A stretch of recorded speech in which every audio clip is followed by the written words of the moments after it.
L'info trafiquée de Yann Lambiel. Oui, moi, qu'est-ce que je dis? Ça, je savais pas, mais je suis touché.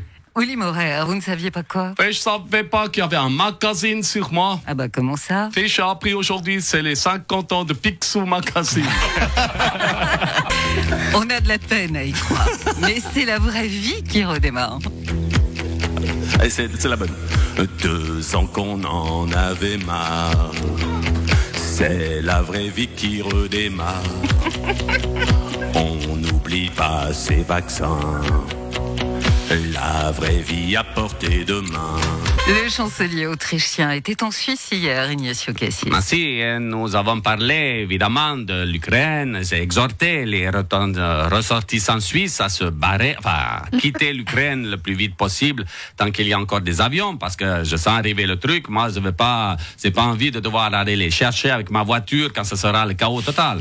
Mais vous avez également parlé de votre relation avec l'Europe. Effectivement, le chancelier m'a clairement dit que l'Autriche soutenait la Suisse dans son bras de fer avec l'Union européenne, mais qu'il n'avait aucun pouvoir et qu'on était dans la merde. Ah bah on est rassurés. Ah oui. Alain Berset, vous allez sans doute lever les mesures sanitaires aujourd'hui. Écoutez, en tant que ministre socialiste en charge des affaires sociales, de la culture, de la nostalgie qui approche et de la santé, nous sommes effectivement en attente d'une détente de la situation.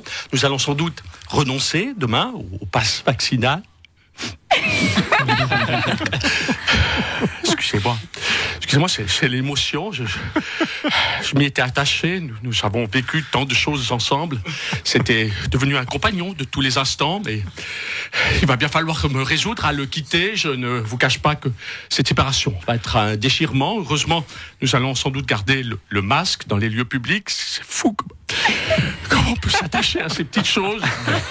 Pourtant, un jour, nous devrons également nous résoudre à enlever le masque, à ranger nos boîtes. Un jour, nous n'aurons plus 15 masques dans chaque poche de nos vestes, de nos pantalons.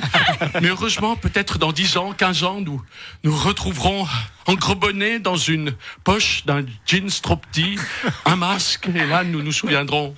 Et ces souvenirs reviendront à la surface. Excusez-moi, c'est trop d'émotion. Je préfère arrêter l'interview. Salut Willy. Alors moi, pour la Saint-Valentin, j'ai emmené mon amoureuse dans un super restaurant sur Melmac. Un restaurant gastronomique. Vous voulez voir la carte? Je suis pas certaine que... Première entrée, consommé de chat accompagné de sa noisette de chantilly. Deuxième entrée, risotto à la truffe de chat. Troisième entrée, terrine de chat gras sur sa litière de croquettes au safran.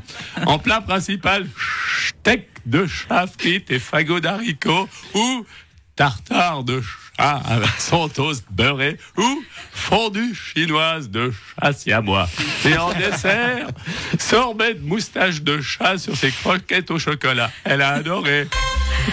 Alain Berset, vous avez pensé à quoi pour le Saint-Valentin? Parce que je vois... Lauriane, elle voit les plats. Je vais tomber dans les pommes. Bonjour, Madame J. Régis Laspalès, porte-parole des CFF. Bah pour vous, la situation ne change pas beaucoup puisque les masques sont toujours obligatoires dans les trains. Oui, ça va pas être facile. On va devoir expliquer aux voyageurs que le virus, il est plus ni à la Migros, ni à la COP, ni au cinéma, ni dans les théâtres, ni au bistrot, ni dans la rue, ni... Sauf qu'il s'est concentré dans les trains, le virus. Il n'y a plus que là qu'il est, le virus. C'est lui qui est confiné, mais dans les trains. Il peut plus sortir. Comme les voyageurs quand les portes sont bloquées.